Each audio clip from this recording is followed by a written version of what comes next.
I opened the door quietly and saw my husband comforting our daughter-in-law, while my own daughter sobbed upstairs. I didn't interrupt. I just called the number on the letter he thought I'd never read, but I'm getting ahead of myself.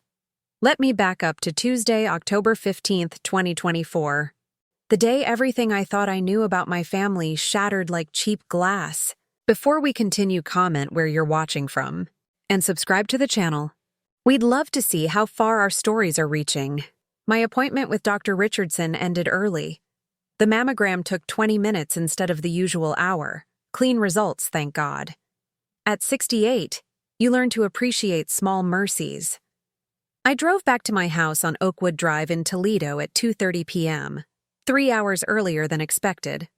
The fall air smelled like burning leaves. Mrs. Kowalski next door was raking her lawn. She waved at me, then hurried over clutching a large manila envelope. "Esther, this came to my house by mistake 6 weeks ago. The mailman mixed up our addresses again. I kept forgetting to bring it over. I'm so sorry." 6 weeks. The envelope had a return address. Fletcher and Associates, attorneys at law. My late husband's attorney. I thanked her, put it in my purse, and walked to my back door. That's when I heard them. The kitchen door was unlocked. I stepped inside quietly, out of habit more than intention. Voices drifted from the living room.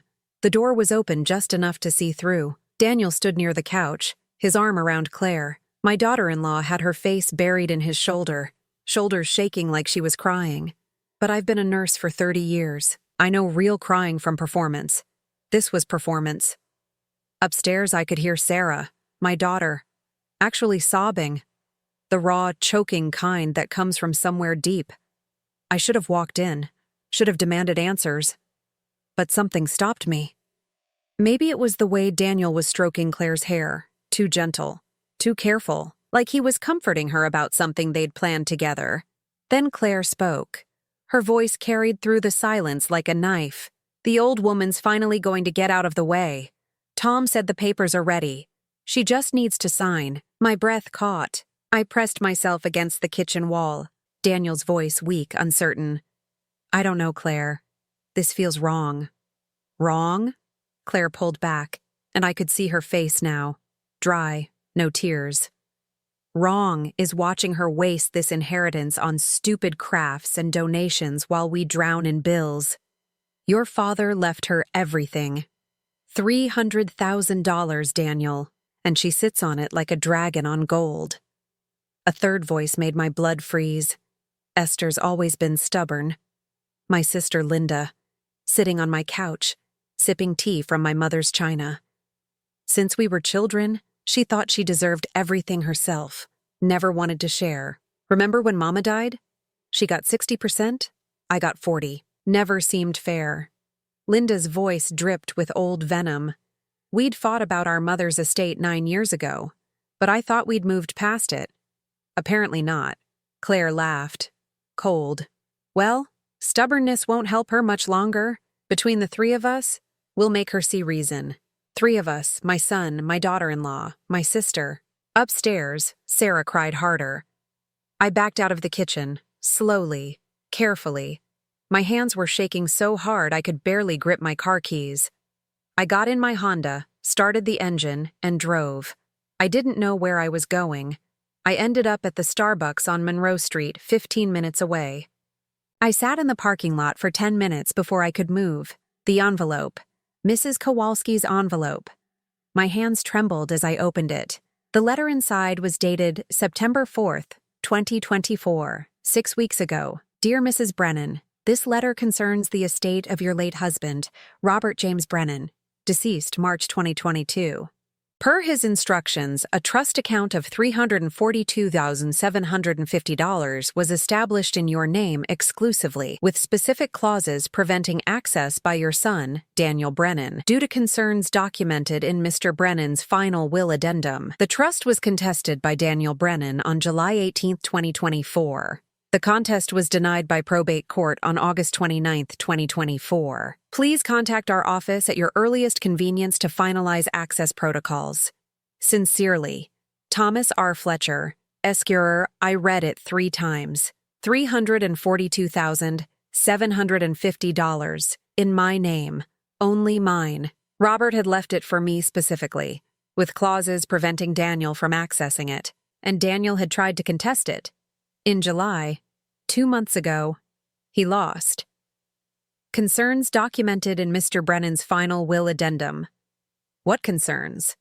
What had Robert known that I didn't? My phone buzzed. Text from Daniel. Mom, where are you? Thought you'd be home by now. Need to talk. I stared at the message. Need to talk. About what? About the papers Tom Fletcher supposedly had ready? About getting me to sign away my protection? I didn't reply. Instead, I sat in that Starbucks parking lot as the sun started to set, holding a letter that had been stolen from me for 6 weeks, and thought about my son. I remembered Daniel at 8 years old, crying when I left for my night shift at St. Vincent Hospital. I'd worked doubles for 3 years to pay his tuition at Ohio State, $32,000 a year. I ate stale sandwiches from the hospital cafeteria to save money, wore the same scrubs until they had holes. When Daniel graduated, I waited for a thank you. Something. Anything. Claire said at his graduation party, loud enough for everyone to hear. All parents pay for college, Esther. It's not like you're a hero. I'd smiled, swallowed the hurt, told myself she was young and didn't understand. But now, sitting in this parking lot, I wondered, had I been swallowing hurt for 20 years? My phone buzzed again. Claire this time. Esther, Daniel's worried. Please call. I turned off my phone. I sat there until the sky turned purple, then black, until the Starbucks closed and a teenage employee knocked on my window asking if I was okay. I'm fine, I told him. Just thinking. I drove home at 9 p.m. The house was dark. Daniel and Claire were gone. Sarah's rental car was gone too. On my kitchen table sat a single piece of paper, a brochure, Sunset Meadows Assisted Living, full-color photos of smiling elderly people in wheelchairs. Where golden years shine brightest. Attached to it, a yellow post-it note, Claire's handwriting. Thinking of you, I picked up the brochure. My hands didn't shake anymore. Something had settled inside me, something cold and clear. They'd been in my house, while I was gone, leaving threats disguised as concern. I walked upstairs to Robert's office, the room I hadn't touched since he died. I sat at his desk, opened the bottom drawer, and pulled out his old address book. Found the number for Tom Fletcher. Tomorrow I'd call. Tomorrow I'd start asking questions. But tonight, I needed to understand one thing. How long had my son been planning this?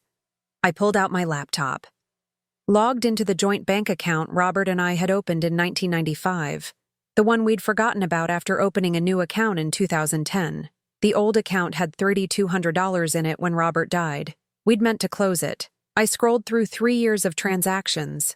Small withdrawals, $300 here, $500 there, $800, always under $1,000, always irregular enough to avoid patterns. I added them up. $47,000. Daniel had been stealing from us for 5 years. My phone rang. Unknown number. I answered without thinking. A man's voice, distorted, robotic, like those apps teenagers use. Accidents happen to stubborn old ladies. Sign the papers. The line went dead. I sat in Robert's office, in the dark, holding my phone, and for the first time in 30 years, I didn't cry. I smiled. The phone call changed something in me. I didn't sleep that night. Instead, I sat at Robert's desk until 3 a.m., going through every document, every statement, every scrap of paper he'd left behind. By sunrise Wednesday, I had a list. 17 instances of theft, $47,000 stolen over 5 years, and I had questions that needed answers. At 8:15 a.m., I called Tom Fletcher's office. The receptionist put me through immediately. Mrs. Brennan. His voice carried relief. I was getting worried. Your son called 11 times trying to get information about the trust. What did you tell him? Nothing. Client confidentiality. But he was persistent, almost aggressive. I need to see you. Today, if possible. I have an opening at 10. Can you make it? I could. Tom Fletcher's office was in a brick building downtown, 4th floor, overlooking the Maumee River. He was younger than I expected, maybe 55, graying at the temples, kind eyes behind wire-rimmed glasses. I showed him everything. The letter that had been intercepted. The bank statements showing the thefts. I told him about the phone call, the assisted living brochure, the conversation I'd overheard. Tom's jaw tightened as he reviewed the documents. Mrs. Brennan, this is serious. This could constitute elder abuse, financial exploitation, and conspiracy. You could file a police report. Not yet. My voice surprised me with its steadiness. First, I need to protect what's mine. Then we'll see about the rest. Smart. He pulled out a legal pad. Here's what I recommend. We revoke any old powers of attorney immediately. We create a new will with explicit provisions. We put alerts on all your accounts. And we prepare a restraining order against Claire. Not filed yet, just ready if you need it. Do it. Tom worked fast. By noon, I'd signed documents revoking every legal authority I'd ever given Daniel. By 1 p.m., my new will was drafted. 60% to Sarah, 20% to Charity, 20% to Daniel, contingent upon meeting specific conditions to be determined. The conditions part is unusual, Tom said, but legal. If you want to give him a chance to earn it back, you can define those terms later. I'll think about it. As I left Tom's office, my phone rang. Daniel. I let it go to voicemail. 5 minutes later, another call. Claire. Voicemail. Then a text from Daniel. Mom, we need to talk. It's important. Family meeting Friday night, please. I stared at the message. A family meeting. How convenient. I texted back. Where? Our place. 7 p.m. Just you, me, Claire, and Aunt Linda. Aunt Linda. Of course. I typed. Sarah invited? Long pause. Then, this is more of an adult discussion. Sarah doesn't need to be involved. Translation, we don't want witnesses who might take your side. I replied, I'll be there. I had 3 days to prepare. Thursday. I did something I hadn't done in 30 years. I went through my old photo albums. The ones from when Daniel was little, before Claire, before everything got complicated. There he was at 6, gap-toothed, holding up a drawing he'd made me for Mother's Day. Best mom in the world, it said in crayon.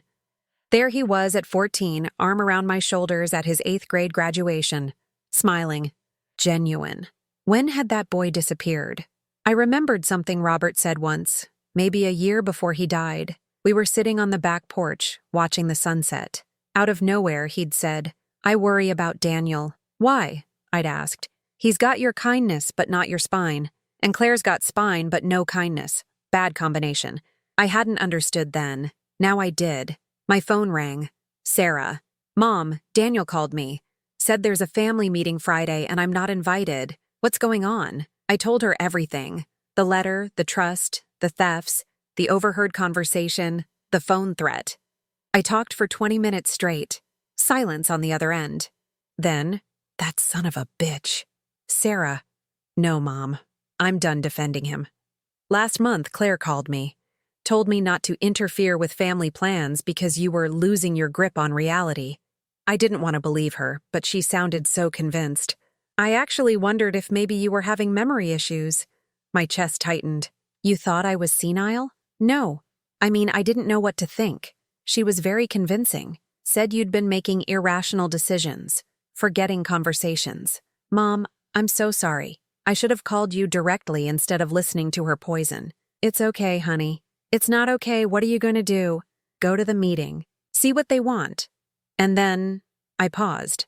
Then I'm going to make some decisions. Want me there? No, not this time. But stay close to your phone Friday night. I might need you. Mom, be careful. People who steal $47,000 don't just give up. I know. After we hung up, I sat in the living room for a long time. The house felt different now. Every corner held memories I wasn't sure I could trust anymore. Had Daniel ever really loved me? Or had I just been a bank account with a heartbeat? Friday arrived cold and gray. October in Ohio. I dressed carefully. Navy slacks, cream sweater, the pearl earrings Robert gave me on our 20th anniversary.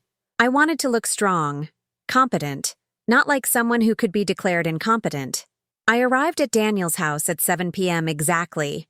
It was a rental, a small bungalow in West Toledo. I'd co-signed the lease 2 years ago when they couldn't get approved on their own. Claire opened the door. She'd dressed up too. Black dress, heels, lipstick, like this was a business meeting.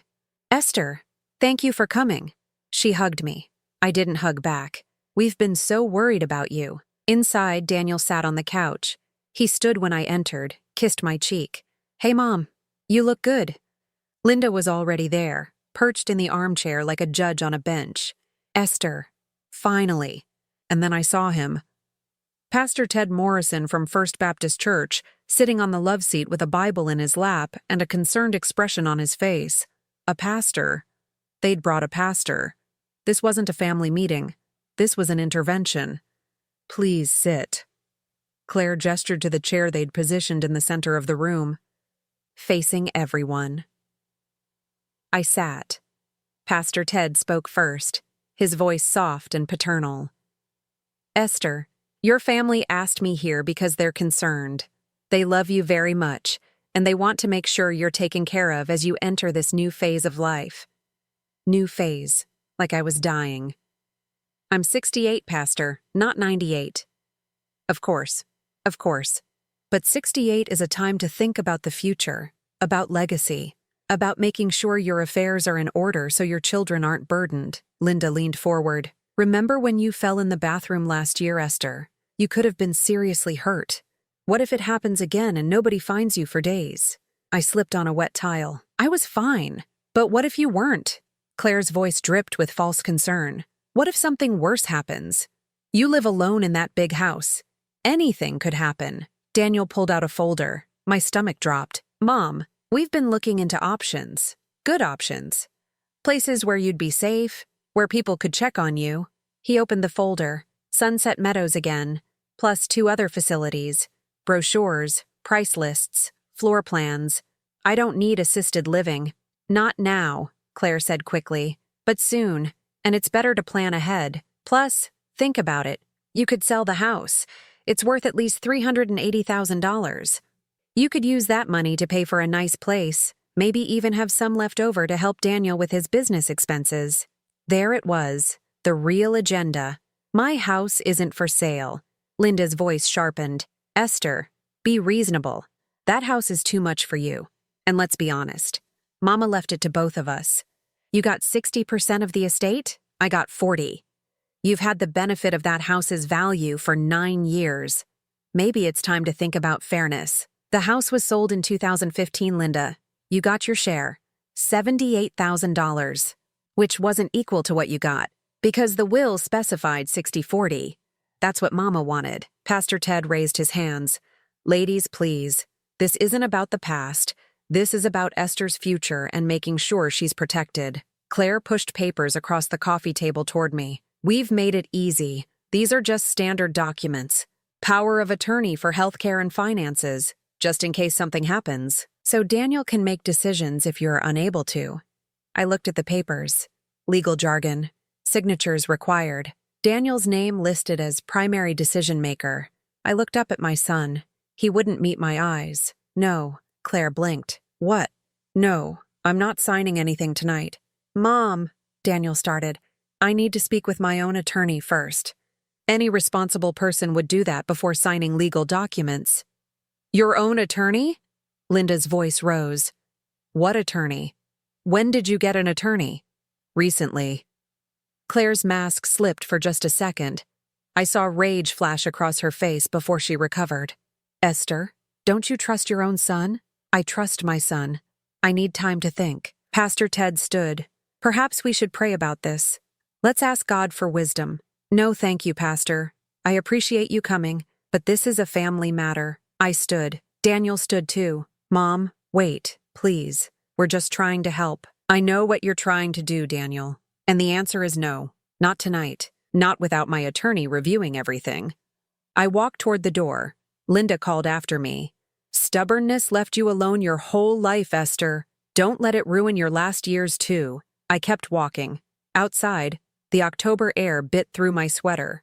I got in my car, hands shaking again. But this time from anger, not fear. My phone buzzed. Text from Daniel. Mom, please reconsider. We only want what's best for you. I didn't reply. I drove home, checked every lock twice, and went upstairs. That's when I saw it. On my bed. An envelope. Plain white. no postage. Someone had been in my house again. Inside, a single photograph. Me, taken from across the street, getting my mail this morning. On the back, written in block letters, "We're watching." I sat on the bed holding the photograph and made a decision.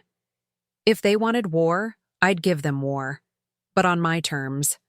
I didn't sleep Friday night. I sat in Robert's office with every light on, the photograph on the desk in front of me, and made a list of everything I knew.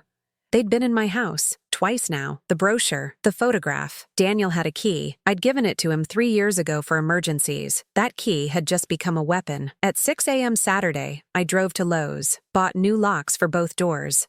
$64 total. The young man at the register asked if I needed installation help. No thank you, I can do it myself. He looked doubtful. I was 68 years old, gray hair, tired eyes. What did I know about changing locks? More than he thought. I'd been a nurse for 30 years. I'd sutured wounds, set IVs, operated equipment most people couldn't name. I could damn well install a lock. Back home, I watched 3 YouTube videos and had both locks changed by 10 a.m. I tested them 6 times each. Then I called a locksmith to install a deadbolt on the back door. An extra $120, but worth it. My phone rang constantly. Daniel, Claire, Linda. Daniel again. Unknown number. Linda, Claire, Daniel. I ignored all of them. At 2 p.m., Sarah called. I answered. Mom, Daniel's been calling me all morning. Says you're having some kind of breakdown. That you accuse them of trying to hurt you. He sounds really worried. I'm fine. Are you? Because honestly, this all sounds... Sarah. My voice came out harder than I intended. Do you trust me? Silence. Then, quietly. Yes. Then trust me now. I'm fine. Better than fine. I'm thinking clearly for the first time in years. Okay. Okay, Mom. I'm here if you need me. After she hung up, I sat in the living room and cried for the first time since Tuesday. Not sad crying. Angry crying. The kind that burns behind your eyes and makes your chest hurt. I cried for the fool I'd been. For every time I'd believed their lies. For every dollar I'd given them thinking it was love. Then I dried my eyes, went back to Robert's office, and started searching. Robert had been meticulous about paperwork. 22 years of marriage, and he'd kept everything. Tax returns, medical bills, bank statements, insurance policies. I pulled out every drawer in his desk. Most contained ordinary things, old pens, rubber bands, a calculator from 1998. The bottom right drawer stuck. I yanked harder. It opened 6 inches, then caught on something. I reached inside, felt around. My fingers touched a folder wedged against the back of the drawer. I pulled it free. The tab read, Confidential, EMB only, Esther May Brennan. My full name. My hands trembled as I opened it. Inside, a copy of Robert's original will, an addendum in his handwriting, dated March 8, 2022. 10 days before he died. Bank statements from 2017 to 2022. And a sealed envelope with my name on it in Robert's script. I opened the addendum first. Robert's handwriting was shaky. The cancer had reached his hands by then. But legible. Final addendum to last will and testament wine, Robert James Brennan, being of sound mind, do hereby amend my will with the following provisions. 1. The trust fund of $342,750 is to be accessible only to my wife, Esther May Brennan. Under no circumstances is my son, Daniel Thomas Brennan, to have access, control, or claim to these funds. 2. This provision is made due to discoveries outlined in attached documentation, specifically, unauthorized withdrawals from joint account number 4782, totaling $47,000 between January 2017 and December 2021. 3. I have confronted my son about these withdrawals. He expressed remorse and promised restitution. However, given the systematic nature of the theft and the influence of his spouse, I cannot trust that restitution will occur. 4. This trust is my final gift to my wife, who sacrificed everything for our family. She is not to feel guilt about protecting it. That is my dying wish. Signed, Robert James Brennan, March 8, 2022. I read it 4 times. Robert had known, had confronted Daniel. Daniel had promised to pay it back. He never did. I opened the bank statements next. Robert had highlighted each withdrawal in yellow. Small amounts. $350 on February 4th, 2017, $800 on May 12th, 2017, $450 on September 28th, 2017, page after page of theft. The account was one we'd opened in 1995 for household expenses. When we opened a new account in 2010, we'd transferred most of the money but left $3,200 in the old one, intending to close it. We forgot. Life got busy. Daniel hadn't forgotten. The last document was the sealed envelope. My name on the front. I opened it carefully, like it might disintegrate. Inside, a letter. 3 pages. Robert's handwriting. Stronger here. This was written earlier. Maybe weeks before the addendum. My dearest Esther, if you're reading this, I'm gone. And if you're reading this, Daniel has likely done something that forced you to search for answers. I'm sorry. I'm so deeply sorry that I have to leave you with this burden. 6 months ago, I discovered the thefts. I was reviewing our old accounts to make sure everything was in order before the end. I found the withdrawals, systematic, deliberate. Going back 5 years, I confronted Daniel in the hospital, March 5th. You'd gone home to shower. He came alone. I asked him about the money. At first, he denied it. Then he broke down, cried like when he was a boy. Said Claire had medical bills he was afraid to tell us about. Said they were drowning in debt. Said he was ashamed. I wanted to believe him. God, Esther, I wanted to believe him so badly. But then he said something that chilled me. He asked how much you'd inherit when I died. Asked if the house was in both our names or just yours. Asked about my life insurance policy. He was planning your inheritance while I was dying. I told him I'd forgiven him for the theft, but I was protecting you. I'd set up a trust he couldn't access. He got angry, said it wasn't fair, said he was an only child and deserved his due, like you were already dead. Esther, I don't know if our son can be saved. Part of me, the father part, hopes he can. Maybe without Claire's influence, maybe with time and help, he could become the man we raised him to be, but I couldn't take that chance with your security. The trust is yours, only yours. Don't let guilt make you give it away. You earned every penny by raising that boy, by working those double shifts, by sacrificing your own dreams for his education. If he comes to you with apologies and promises, remember, he made promises to me too, on my deathbed, and he broke them. But also remember, he's still your son. And you're a better person than I am. If you find a way to save him, I'll be proud. Just don't sacrifice yourself to do it. I love you. I've loved you since the day we met at St. Vincent Hospital, when you yelled at me for parking in the ambulance bay. You were magnificent then. You're magnificent now. Take care of yourself. Finally, please, forever yours, Robert.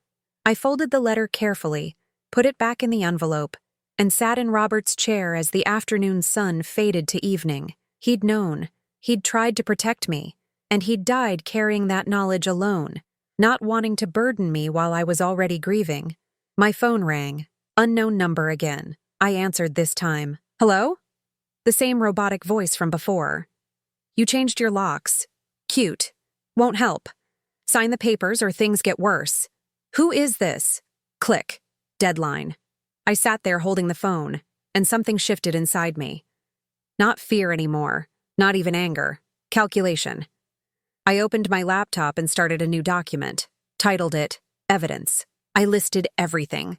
Dates, amounts, conversations, threats. I scanned Robert's letter and addendum, uploaded them to a secure cloud account Sarah had set up for me last year. Then, I did something I hadn't done in months.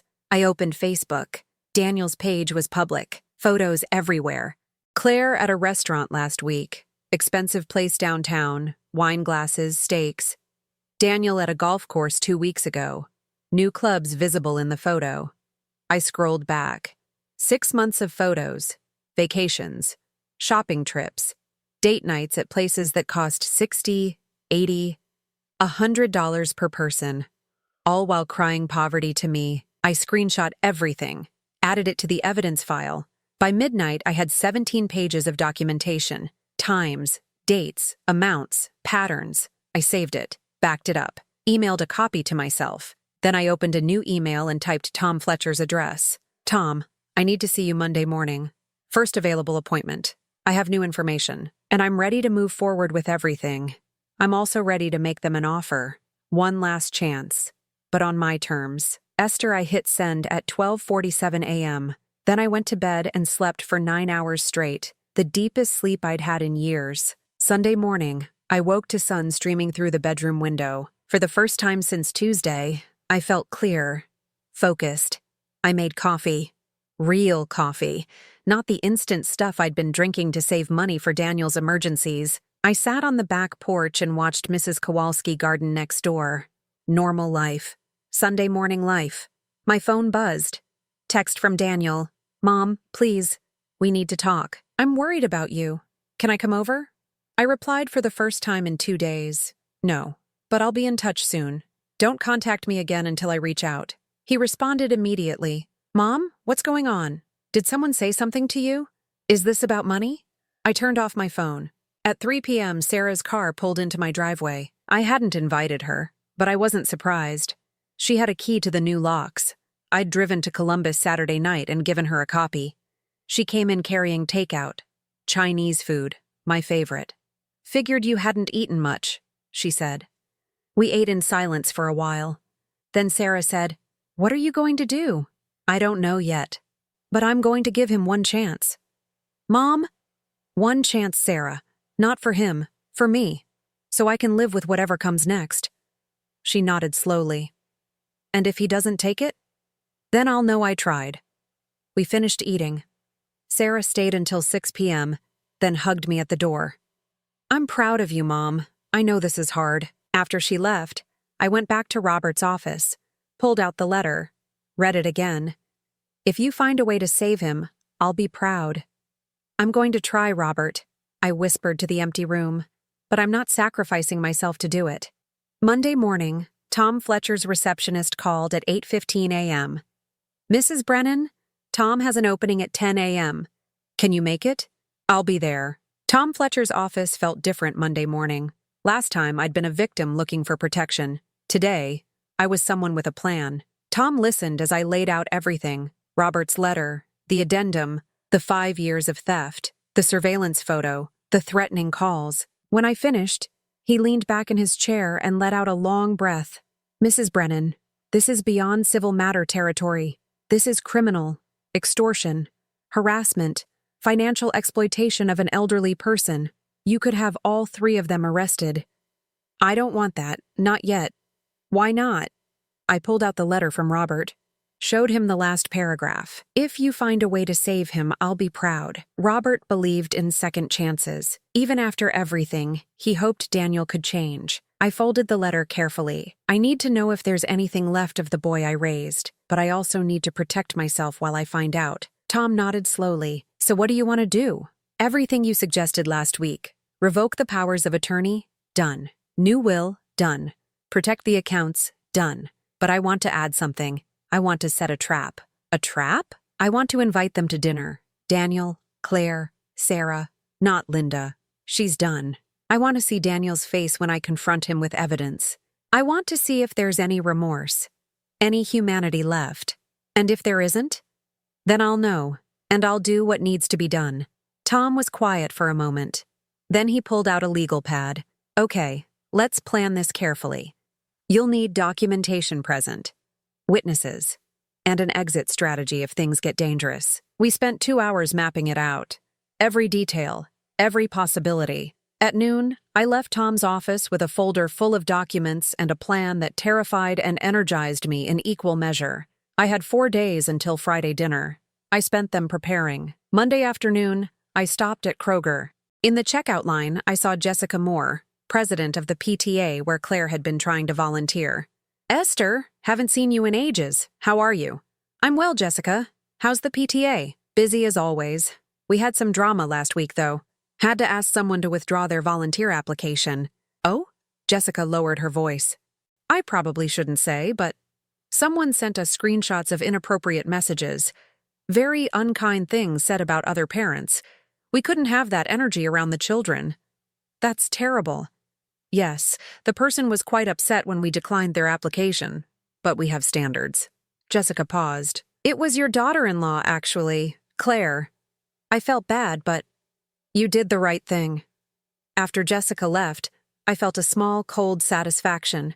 Claire's first consequence. Not from me directly. I hadn't sent those screenshots. But I'd known where to leave them.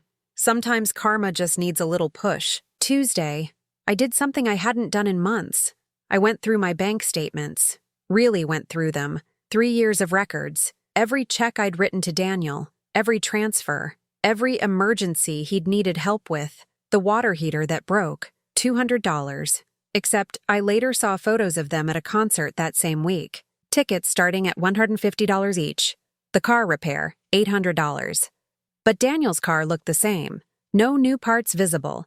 The medical emergency for Claire, $2,400. No hospital bills, no follow-up. But a week later, photos from Cancun. I added it up.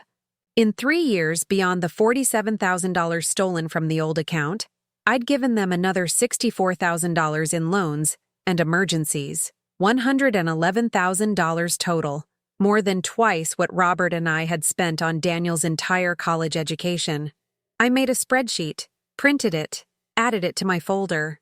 Wednesday, I drove to Columbus, 2 hours each way. I needed to see Sarah face to face. We met at a coffee shop near her hospital. She was on lunch break, still in scrubs. Mom, you drove all this way just to see me? I need to show you something. I opened the folder, showed her everything. Robert's letter, the theft documentation, the threats, the spreadsheet of loans. Sarah's face went through several emotions. Shock, anger, disgust. Then something that looked like grief. I knew Daniel was struggling, she said quietly. But I thought he was trying. I thought Claire was the problem and he was just weak. Maybe that's true. Maybe he's salvageable. That's what I need to find out. How? Friday dinner. I'm going to confront him with everything. If there's any decency left, any remorse, I'll see it, and then I'll decide. And if there's not, then I'll cut him off completely, change my will, make sure he gets nothing. Not out of spite, out of protection. For myself and for you. Sarah reached across the table, took my hand. Mom, I need to tell you something. Something I should have said years ago. What? I've been jealous of Daniel our whole lives. You sacrificed so much for him. College, the endless emergencies, always dropping everything when he called. I put myself through nursing school with loans and scholarships. You couldn't help me. You were helping him. And I resented it. My chest tightened. Sarah, let me finish. I resented it, but I never blamed you. You were doing what you thought was right, what mothers do. But Mom, he's never appreciated it. Never. I've watched him take and take and take, and I've kept my mouth shut because I didn't want to hurt you. But maybe my silence hurt you more. Tears burned behind my eyes. You never said anything. Because I loved you. And I didn't want to be the jealous daughter causing drama. But I should have. I should have told you years ago that Daniel was using you, that Claire was poison, that you deserved better. I squeezed her hand. You're telling me now. That's enough. We sat there for a long time, holding hands across a coffee shop table, while Sarah's lunch break stretched into 45 minutes and nobody cared. Thursday, something happened that I didn't plan. I was at Meijer, grocery shopping for Friday's dinner. In the produce section, I saw her. Claire. She was alone, looking at lettuce with the kind of intensity that suggested she wasn't really seeing it. Her hair was unwashed, no makeup, yoga pants, and an old sweatshirt. She looked small, diminished. I could have turned around, left, avoided her. Instead, I walked over. Hello, Claire. She jumped, literally jumped, dropped the lettuce. Esther, I didn't expect. Neither did I. We stood there in awkward silence. Then Claire said, voice cracking slightly, Did you get me fired from Pottery Barn? No, but the screenshots, I didn't send them to your employer. Someone else must have seen them and made their own decision. It was technically true. I'd left them where they'd be found, but I hadn't sent them directly. Claire's eyes filled with tears. Real tears this time. We needed that income. Daniel's business isn't doing well. We're behind on rent. The landlord is threatening to evict us. I'm sorry to hear that. Are you? Her voice turned bitter. Because it seems like everything is falling apart since you started being difficult. Difficult? The papers, the power of attorney. We're just trying to help you, and you're acting like we're criminals. I looked at her, really looked at her, 20 years younger than me, tired, desperate, and absolutely convinced she was the victim in this story. Claire, do you know how much money Robert and I gave you and Daniel over the past 5 years? I don't know. Some, when we needed help. $111,000. She blinked. That can't be right. It is. I have documentation. Every check. Every transfer. Every emergency that wasn't really an emergency. We had emergencies. You had a vacation in Cancun the same month I gave you $2,400 for Claire's medical emergency. Her face flushed. That was. Daniel got a bonus. We needed a break. With my money.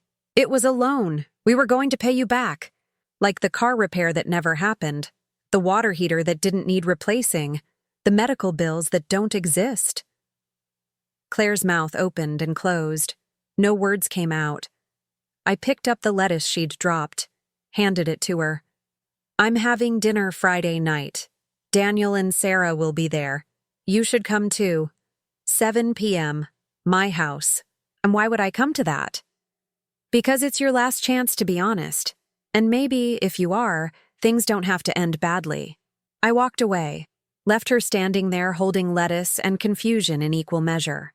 Friday morning, I cooked. Pot roast, mashed potatoes, green beans, apple pie, all of Daniel's favorites from childhood. The house smelled like it used to when he was young, before Claire, before the lies. At 6 p.m., Sarah arrived first. She brought wine, good wine, the kind I never bought for myself, and hugged me hard. You ready for this? No, but I'm doing it anyway. At 6:45, Daniel's car pulled up.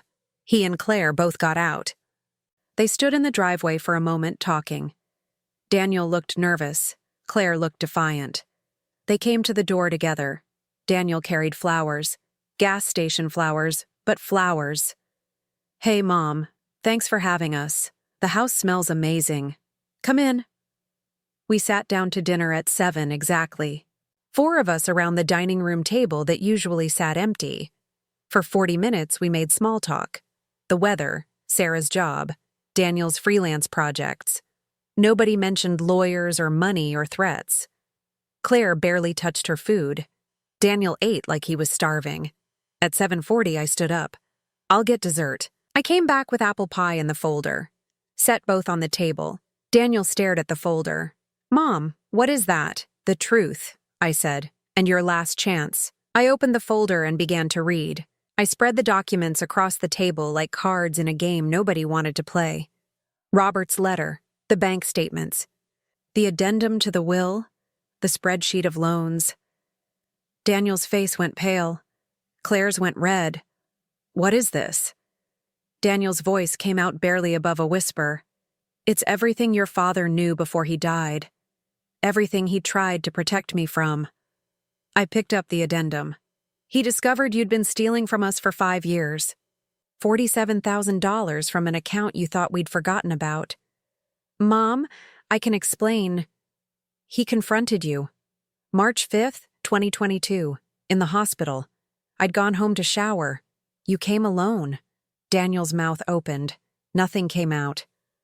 You told him you'd pay it back. You cried. You said you were ashamed. I looked at Claire. You told him Claire had medical bills. Claire slammed her hand on the table. This is insane. You're making up stories about a dead man who can't defend himself. I pulled out my laptop. He recorded your conversation, Claire. Audio and video. Want to hear it? The color drained from her face. Sarah spoke for the first time. Oh my God, Daniel, is this true? Daniel stared at his plate, wouldn't look up. I pressed play.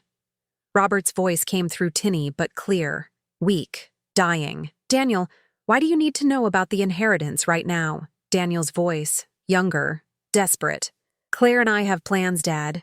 We need to know when you're gone, if we can count on something. Count on something? Your plan is my death? That's not what I meant. Then what did you mean? Silence on the recording. Then Daniel again. Mom won't live forever either, and when she goes, I'm the only son. That's fair, right?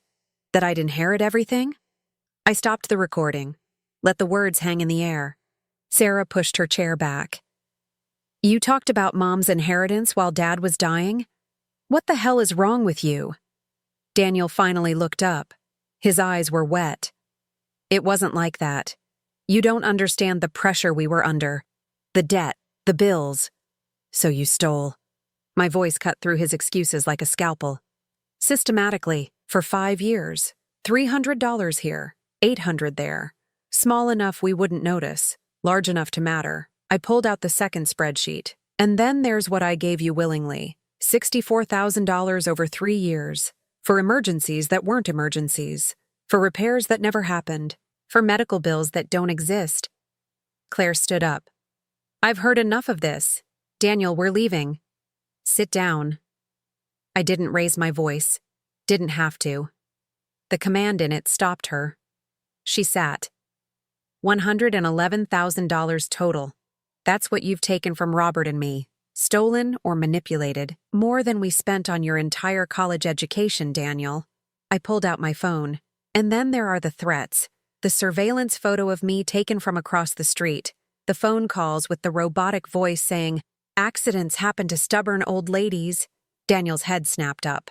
What? Mom, I don't know anything about that. You don't? I showed him the photo. This was left on my bed. Someone with a key to my house. Who has a key, Daniel? I do, but I didn't. I would never. Claire's voice came out strangled. Daniel, we need to leave. Now. No. Daniel turned to her. Did you do this? The photo? The calls? Of course not. Your mother is clearly having paranoid delusions. Stop lying! Daniel's shout made us all jump. Just stop, Claire. Please, just stop. Silence fell heavy as a blanket. Daniel put his face in his hands. His shoulders shook. When he looked up, tears streamed down his face. Mom, I'm so sorry. God, I'm so sorry. Claire grabbed his arm. Daniel, don't. He shook her off. No, I'm done. I'm done lying. I'm done making excuses. I'm done with all of it. He looked at me with eyes that were suddenly, painfully young, like the boy I'd raised. It's true. All of it. I stole the money. I lied about the emergencies. I asked Dad about your inheritance while he was dying. Sarah made a sound of disgust. But I didn't make the threats. I swear on Dad's grave, I didn't make those calls or take that photo. He looked at Claire. Did you? Claire's face had gone from red to white to a grayish color I'd only seen on the very sick. I was protecting us. Protecting you. By threatening my mother, she was being unreasonable. We needed her to sign those papers, Daniel. We're drowning. The gambling debts. Daniel's face twisted. Don't put this on me. Your gambling debts, I said quietly. How much? Daniel closed his eyes. $86,400. Sarah gasped. Online poker. Sports betting. It started in 2019. Got bad in 2020. I tried to stop. I'd quit for months, then relapse. Quit again. Relapse. He opened his eyes. When Claire found out in 2021, I thought she'd leave me. Instead, she said. He looked at his wife. Claire's voice came out flat. I said your mother was rich, that we should use family money for family problems. Ah, you said it was my inheritance anyway, that I was just borrowing against it early. It was practical. It was theft, Claire. We both know it was theft. Claire stood up again, grabbed her purse. I'm not staying here to be attacked. You want to grovel to your mother, fine, but I'm not. Wait. I stood too. Before you go, you should know. I've revoked all powers of attorney, changed my will, put fraud alerts on every account, and I've documented everything. The thefts, the manipulation, the threats. It's with my attorney and uploaded to a secure cloud. If anything happens to me, it all goes to the police. Claire's hand tightened on her purse strap. You're bluffing. Try me. We stared at each other. For the first time, I saw fear in her eyes. Real fear. I've also contacted your landlord, I continued. Your co-signer withdrew. You have 30 days to vacate or provide a new co-signer. You can't do that. I already did. I was the co-signer, Claire. You needed me to get approved for that rental. I just called and withdrew my guarantee. Claire looked at Daniel. Are you going to let her do this to us? Daniel didn't look at her. I think you should leave, Claire. What? Leave, please.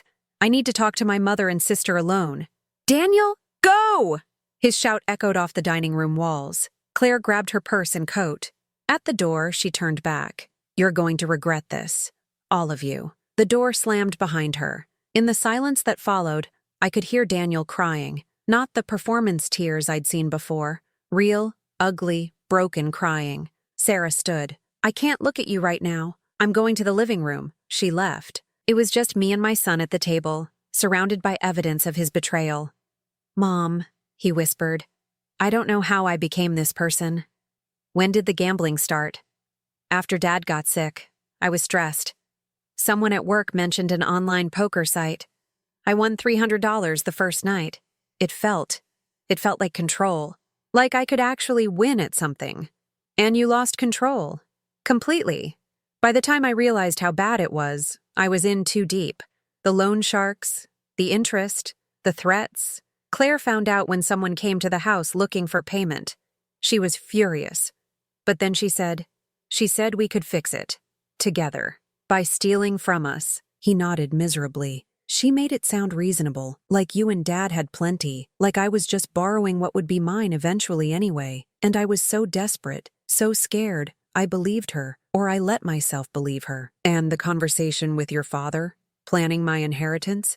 Fresh tears. That was me. All me. Claire suggested it, but I said the words. I looked at my dying father and thought about money, about what I'd get when you and he were gone. He covered his face. What kind of person does that? Someone who's lost, I said quietly. He looked up. Can I be found again? That was the question, wasn't it? The one Robert had asked in his letter. The one I'd been avoiding for days. I looked at my son, 43 years old, crying at my dining room table, broken by his own choices. I saw the 8-year-old who hugged me goodbye every morning before school, the teenager who defended me when his friends made jokes about my work scrubs, the young man who held my hand at Robert's funeral. I also saw the thief, the liar, the man who planned my inheritance while I grieved. I don't know, I said honestly, but here's what I know for sure. Claire is out, completely. She threatened me, manipulated you, and encouraged every bad choice you made. As long as you're with her, you're not salvageable. I know. I mean it, Daniel. Divorce. Legally, completely. That's non-negotiable. He nodded. Second, therapy. Real therapy. Gambling addiction treatment. Individual therapy. Twice a week minimum. For at least 2 years. You provide proof of attendance to my attorney. Okay. Third, work. Real work. Not freelance where you can hide income. A W-2 job with verifiable payday. You prove you can hold employment and pay your own bills. I will. Fourth, the debt. Your debt. I will pay it off. $86,400, but you will pay me back. $500 a month for 10 years. That's $60,000 total, more than the debt because there are consequences. You miss one payment, the deal is void. His eyes widened. You'd do that? After everything? Not for you, for me. So I can sleep at night knowing I tried one last time to save my son. But Daniel, this is it. Your last chance. You violate any term of this agreement, and you're done. No inheritance, no relationship, nothing. Mom, I mean it. One chance. Take it or leave it. He stood up, walked around the table, fell to his knees in front of me. I'll take it. I swear. I'll do everything you said. I'll fix this. I'll spend the rest of my life being the man you deserve to raise. I looked down at him, my son, on his knees, begging for redemption. Sarah appeared in the doorway. Mom, are you seriously considering this? Yes. He doesn't deserve it. No, he doesn't. But I deserve to know I tried. Sarah shook her head. If you do this, there are conditions from me too.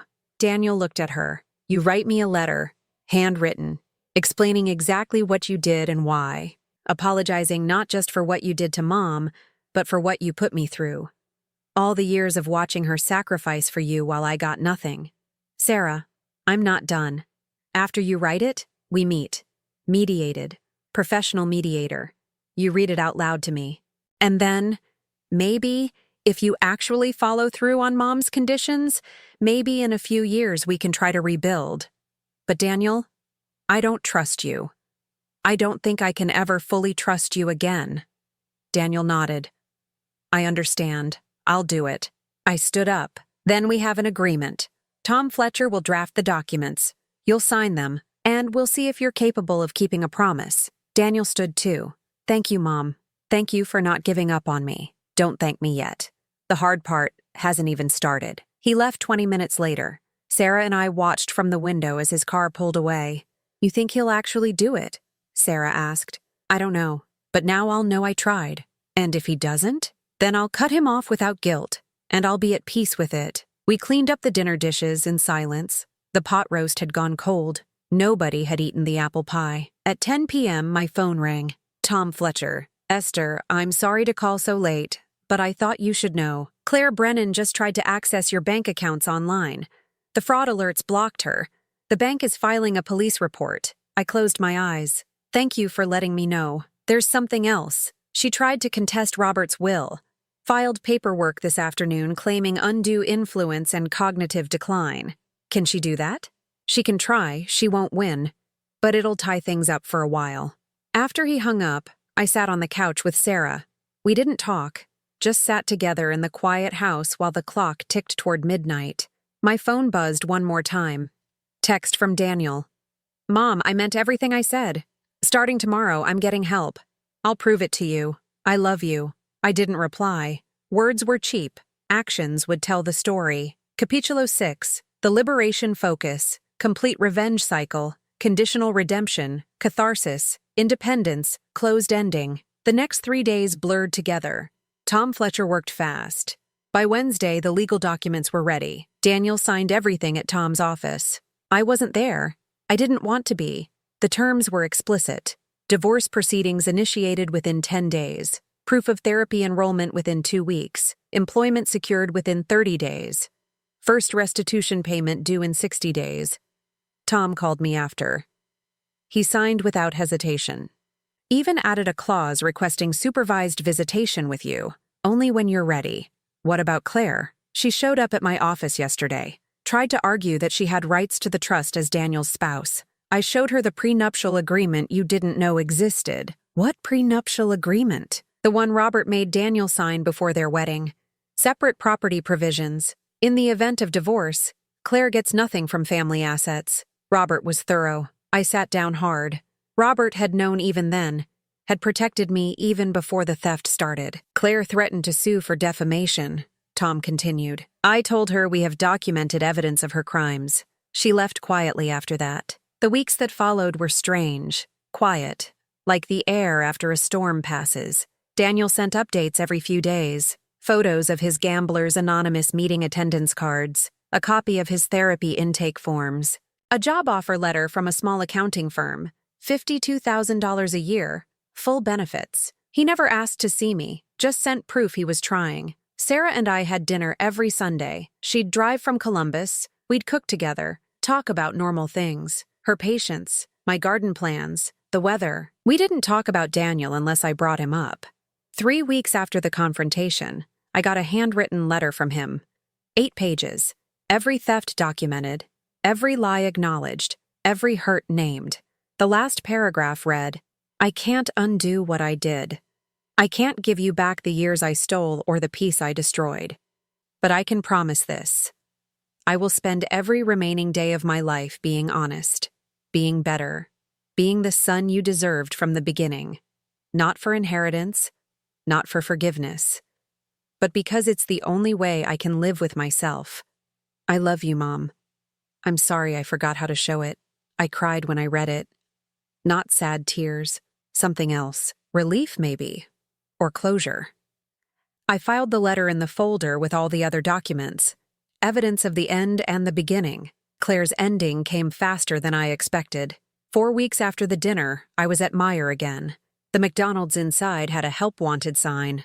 I went in for coffee. She was there, behind the counter, wearing the uniform. A name tag that read Clara in big letters.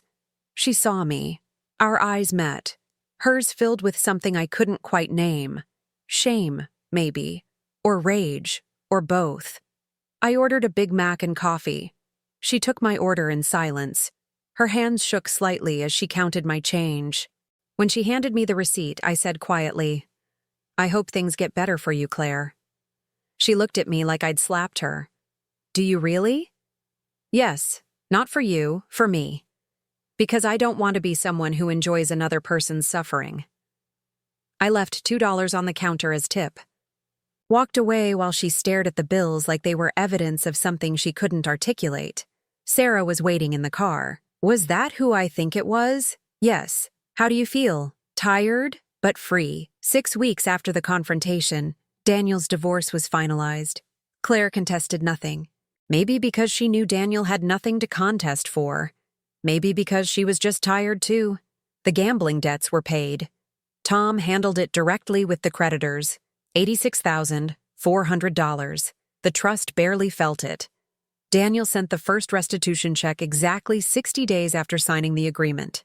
$500. A note attached. Payment 1 of $120. "Thank you for believing I could do better." I deposited it, didn't spend it. Put it in a separate account. Maybe someday I'd give it all back to him. Maybe not. Time would tell. 3 months after the confrontation, I sold the house. It took 2 weeks to get offers. I accepted one for $378,000. Less than market value, but from a young couple with a baby who reminded me of myself at 25. Sarah helped me pack. We found things I'd forgotten I owned. Daniel's elementary school artwork, Robert's favorite coffee mug, my nursing school textbooks. "What do you want to do with Daniel's stuff?" Sarah held up a box of his childhood things. "Store it. He might want it someday." We moved everything to a storage unit, 10 by 10, $60 a month, a warehouse full of memories I wasn't ready to throw away but couldn't keep in my present. I bought a condo in Columbus, 2 bedrooms, 2 bathrooms, 10th floor with a view of the city. $215,000. Modern. Clean. No memories. Sarah helped me decorate. We picked paint colors together, hung art from local galleries, bought furniture that was mine alone. The first night in the new place, I couldn't sleep. Too quiet. Too different. I got up at 2 a.m., made tea, sat by the window watching the city lights. My phone buzzed. Text from Daniel. "I know you moved," Sarah told me. "I hope your new place brings you peace. I won't ask where it is. When you're ready to tell me, I'll be here." I stared at the message for a long time, then typed back, "Thank you." It was the first time I'd responded to him in 3 months. 4 months after the confrontation, Sarah and I were having lunch at a cafe near her hospital when her phone rang. "It's Daniel," she said. "Should I answer?" "Your choice," she answered. Listened. Her expression shifted from wary to surprised. "Okay, yes, I'll ask her." She hung up. "He wants to meet. Both of us. Says he has something to tell us. Something good. Do you want to?" Sarah was quiet, then, "Yeah, I think I do." We met at a coffee shop halfway between Toledo and Columbus. Neutral ground. Daniel arrived 10 minutes early. I saw him through the window, sitting alone, hands wrapped around a coffee cup. He looked different. Thinner. Older. But steadier somehow. When we walked in, he stood. Didn't approach. Just waited. We sat down. Awkward silence for 30 seconds that felt like 30 minutes. "Thank you for coming," Daniel said finally. "I wasn't sure you would. What did you want to tell us?" Sarah's voice was cautious. "I'm 4 months sober. Gambling sober. I got my 90-day chip at GA last week." He pulled it from his pocket. A gold medallion. "And I wanted you to see it. To know I'm actually doing this." "That's good, Daniel."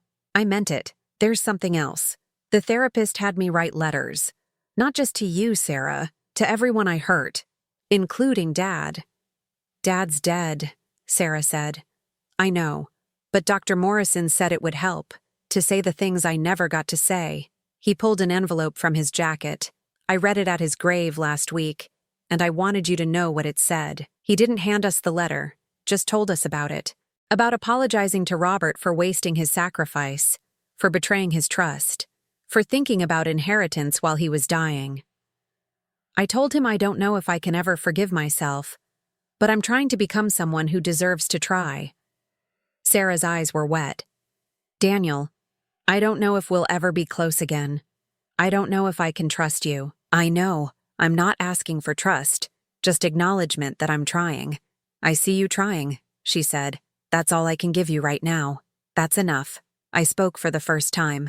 The 5th payment is due next week. It'll be on time. They've all been on time. I know. We sat there for an hour, talking carefully, about therapy, about his job, about Sarah's patience, about my new condo, not about forgiveness. That was still too far away, but about trying, about the possibility of trying. When we left, Daniel hugged Sarah carefully. She let him, briefly. He turned to me. Mom, can I? I stepped forward, hugged him. He smelled like laundry detergent and coffee, like himself, but different. Keep going, I whispered. Just keep going. I will. 8 months after the confrontation, Sarah brought her kids to my condo. Emma was 7, Lucas was 5. They ran through the rooms, fascinated by the elevator, the view, the doorman downstairs. Can we come back, Grandma? Emma asked. Anytime. While the kids watched a movie in the living room, Sarah and I sat on the balcony. June in Columbus. Perfect temperature. Blue sky. You seem happy, Sarah said. I am. Is that weird? After everything? No, it's overdue. My phone buzzed. Text from Daniel. A photo. Him standing in front of an apartment building. A for rent sign visible. Found a place. 1 bedroom, affordable, clean, starting over. I showed Sarah. You going to respond? Should I? Mom, you're asking my permission. Your opinion matters. Sarah sighed. He's doing the work. He's showing up. I still don't fully trust him, but he's trying. That has to count for something. I typed back, good luck with the move. He responded immediately. Thank you. For everything. 1 year after the confrontation, on a Tuesday afternoon, someone knocked on my door. I checked the peephole. Daniel. I opened the door 6 inches. How did you find my address? Sarah gave it to me. Said to ask if you'd like to have coffee. No pressure. I can leave if... Come in. He stepped inside carefully, like he was walking on glass. We sat in my living room. I made coffee. We talked for 20 minutes about nothing important. His apartment, my garden club, the weather. Then he pulled an envelope from his pocket. Payment 60. Halfway there. You didn't have to bring it in person. I wanted to. I wanted to see you. He paused. I wanted to say thank you for not giving up on me when I'd given up on myself. I almost did. I know, you should have. But you didn't. And I think about that every day. We finished our coffee. He left after 30 minutes. As the door closed, I realized something. The tightness in my chest when I thought about him. It was gone. Not replaced with warmth exactly, but not pain either. Just space. Room to breathe. 18 months after the confrontation, my 71st birthday, Sarah brought the kids, and Daniel came too. We celebrated in my condo. Chocolate cake, candles, singing. Daniel gave me a card. Inside, a check for $500 and a note. Payment 72. Still going, still trying. Happy birthday, Mom. I looked at him across the table. He looked back. Something unspoken passed between us. Not forgiveness. Not yet. Maybe never completely. But something. A beginning. An acknowledgement. A choice to keep trying. That night, after everyone left, I stood on my balcony watching the city lights. 71 years old. Alone, but not lonely. Free in a way I'd never been before. My phone buzzed. Message from an unknown number. My heart jumped. Old fear. But it was just a spam text about car insurance. I laughed. Actually laughed. Because the fear was gone too. I thought about Robert, about his letter. If you find a way to save him, I'll be proud. I'm trying, Robert, I whispered to the Columbus night. I don't know if it'll work, but I'm trying. And either way, I'm okay. Finally, I'm okay. The city sparkled below. My condo, my rules, my life. Esther May Brennan was free.